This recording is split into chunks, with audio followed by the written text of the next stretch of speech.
भाई ने पूछा कि हमारे पास एक चादर है जिस पर चिड़िया की वाज़ेह सी तस्वीर है और हम उसको बिस्तर पर बिछाते हैं, क्या ये शरअन जायज़ है? जी बिल्कुल जायज़ है। जानवर की अगर तस्वीर बिस्तर की चादर पे हो कि जिस पे आप बैठते हैं, जिस पे आप लेटते हैं, तो ये मकाम ज़िल्लत कहलाता है, कोई मकाम ताज़ीम नहीं है। ऐसे मकाम पर तस्वीर का होना शरअन दुरुस्त है, अगरचे ना होना बेहतर है, लेकिन बहरहाल इस तरह हो तो कोई हरज नहीं है।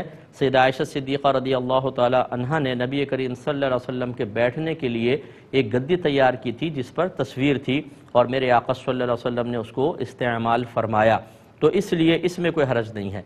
लेकिन अब होता ये है कि चूँकि लोगों को मसाइल तो मालूम नहीं होते, लोग आपके घर पर आएंगे, आपकी इस बेडशीट को देख कर कहेंगे कि देखो जी इन्होंने गुनाह किया हुआ है। हालांकि आप गुनाहगार नहीं होंगे, वो कहने वाले गुनाहगार होंगे, क्योंकि गैर गुनाह को गुनाह कहना गुनाह होता है। इसी तरह गुनाह को गैर गुनाह कहना या ये कहना ये गुनाह नहीं है, ये भी गुनाह होता है।